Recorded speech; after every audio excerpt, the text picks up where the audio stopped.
حاليا انا نازله بالعده بتاعتي، الموبايل ستاند والميه بتاعتي، وجيت علشان ابدا الكريسماس ديكوريشنز، وهوريكم بقى انا بعمل الديكوريشن ازاي للكريسماس بتوتوريال. المهم طبعا انا متاخره جدا في تركيب الشجره، لان طبعا انا ما بقبلش حد يركب الشجره، فكله بيبقى مستنيني انا اللي اركبها، علشان انا منع اي حد يزين الشجره غيري انا. ما بحبش حد يساعدني فيها الا بمزاجي. ملحوظة بس قبل ما اكمل لكم الفيديو، محدش يعلق لي على لون ترابيزة السفرة او لون الارض، علشان احنا في مرحلة تغيير اساسا ديكور البيت. فالاول غيرنا الحيطان، كمان دلوقتي الكراسي لسه كانت واصلة من كام يوم بتاعة ترابيزة السفرة، الترابيزة لسه ما وصلتش لان انا عامله لها سبيشال اوردر من بره، مش موجوده هنا في الامارات، هي لسه انا مستنيينها انها توصل. وكمان الارضيه هتتغير على فبراير، ما ينفعش كل حاجه طبعا تتعمل دلوقتي علشان طبعا البنات موجوده والتكسير الارض والحاجات دي، فبنعمل كل حاجه واحده واحده. anyway بعد ما وضحت لكم الموضوع ده، يا ريت ما اشوفش اي كومنت على المواضيع دي، ونكمل بقى بقيه الفيديو توتوريال. عشان كده انا اتاخرت، حد تاني يساعدني فيها كان اكيد هيعملها قبلي، المفروض من نص نوفمبر كده اكون كنت مركباها ومنزلها لكم توتوريال. بس anyway اللي حصل زي كل سنه، بيحصل حاجات واتاخر على تركيبها. احنا حاليا يعني 3 ديسمبر، انا ما بركبهاش في يوم واحد، اكيد طبعا مش هعرف اخلصها في يوم واحد، فانا ممكن على 2-3 اخلصها، وفي الاخر كده اخلي دميانة ودانييلا يساهموا معايا كده في كام حاجه، كام كريسماس تري اورنمنت كده يركبوها بنفسهم، بس علشان يتقال ان هم ركبوا معايا حاجه. السنه اللي فاتت كنت شايلاهم وبخليهم يركبوا حاجه، مع انهم ما كانوش صغيرين خالص، ما كانوش لسه تموا السنه. والسنه اللي قبلها كانوا لسه في بطني. حبايبي anyway يلا بلاش رغي كتير، وهندخل بقى على الديكوريشن.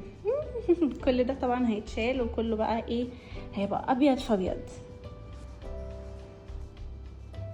اوكي اول حاجه بنعملها ان احنا بنبعت كل حاجه من الطريق اللي انا عايزه اعمله دلوقتي.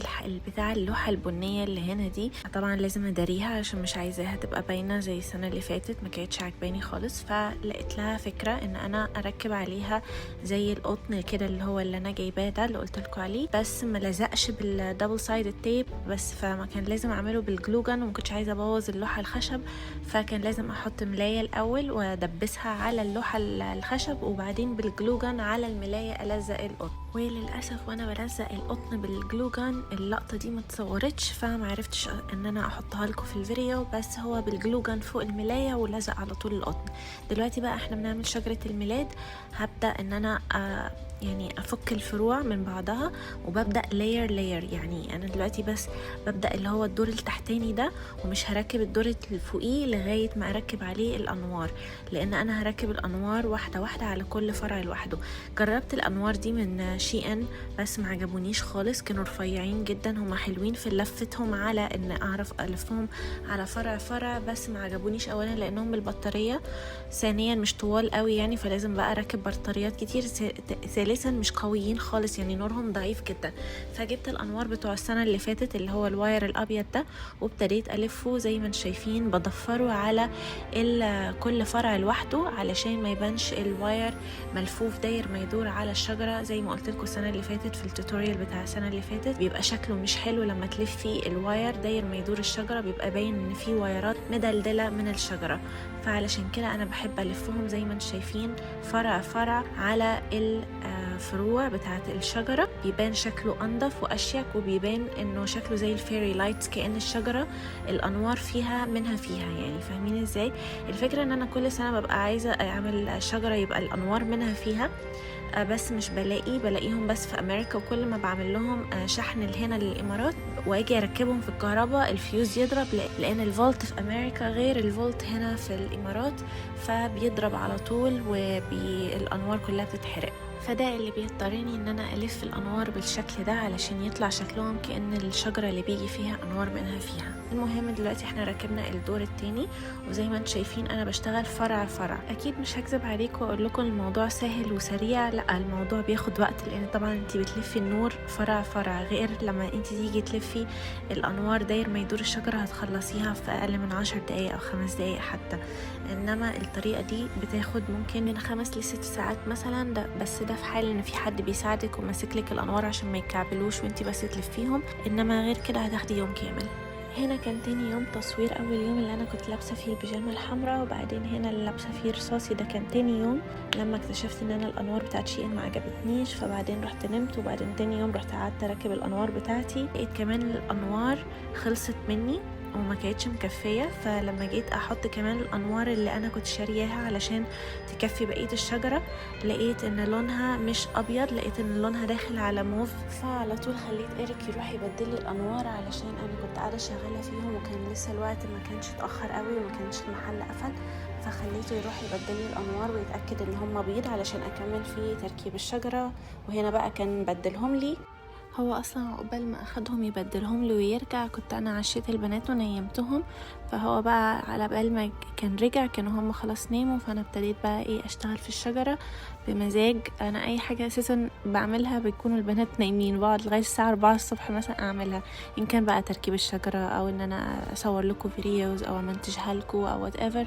ده هو الوقت الوحيد اللي ببقى فاضيه فيه، هو الوقت اللي هم بيكونوا نايمين فيه، اللي هو يا الليل للصبح يا اما القيلوله بتاعتهم اللي هي في النص الناب تايم بتاعتهم. اللي هيسالني انا ليه لابسه جلافز او جوانتي، يعني انا بلبس جلافز لما باجي اشتغل في اي حاجه مثلا هكون بعملها علشان احافظ على نعومه ايدي، وبالذات ان الكريسماس تري ممكن تخشن ايدك جدا لان هي اساسا ملمسها خشن، وانتي بتشتغلي فيها وتلفي الانوار وبتاع ممكن تخشني ايديكي.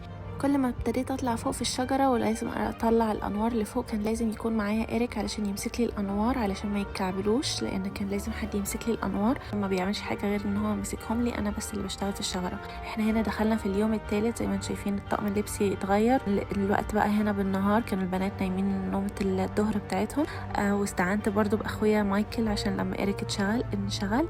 ندخل بقى على تزيين الشجره بالاورنمنتس. الاورنمنتس دي جديدة، او اللي هم في اول الفيديو اللي شفتهم دلوقتي دول كلهم انا اشتريتهم جداد. في الاورنمنتس دي دول من السنة اللي فاتت، بحبهم جدا وعزاز قوي على قلبي. وكل شجرتي انتوا زي ما انتوا عارفين انا بحب اعملها بس باللون الابيض والسيلفر، ما بحبش احط فيها اي الوان تانية. ممكن ادخل فيها كده تاتش اوف جولد بس ما بكترش، ممكن 2-3 كده، بس الباقي كله لازم يبقى ابيض في سيلفر. دي انا كنت عاملاها بنفسي. anyway زي ما انتم شايفين انا بزين الشجرة، دول بينوروا، كنت حطاهم السنة اللي فاتت في الشجرة بس المرة دي حطاهم في حتة تانية هوريكم فين.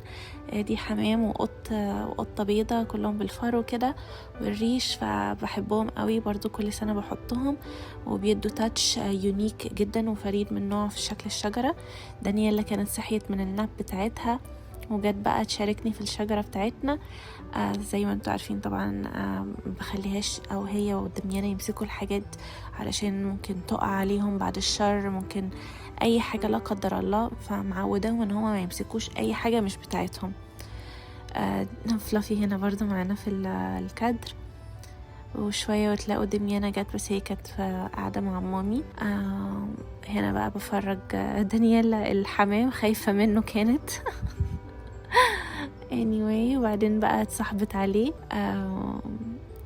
كمان قاعدة بتتفرج عليهم.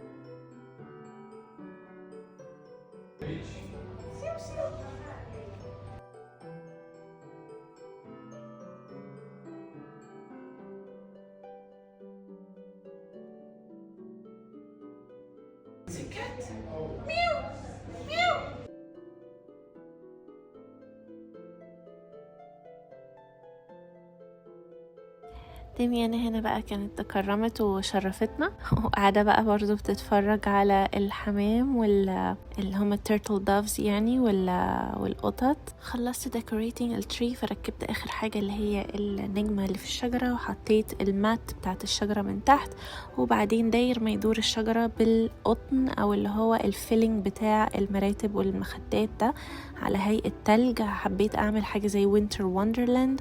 وبعدين حطيت البوكسز اللي مامي عاملاهم، دول كاستم ميد كلهم، مامي اللي عاملاهم، مرصعهم كده بالكريستالز وقماش بيلمع كده علشان يبقى زي ديكوريشن كده تحت الشجرة كل سنة. وبعدين بقى الهدايا الحقيقية تتحط داير ما يدور الشجرة معاهم.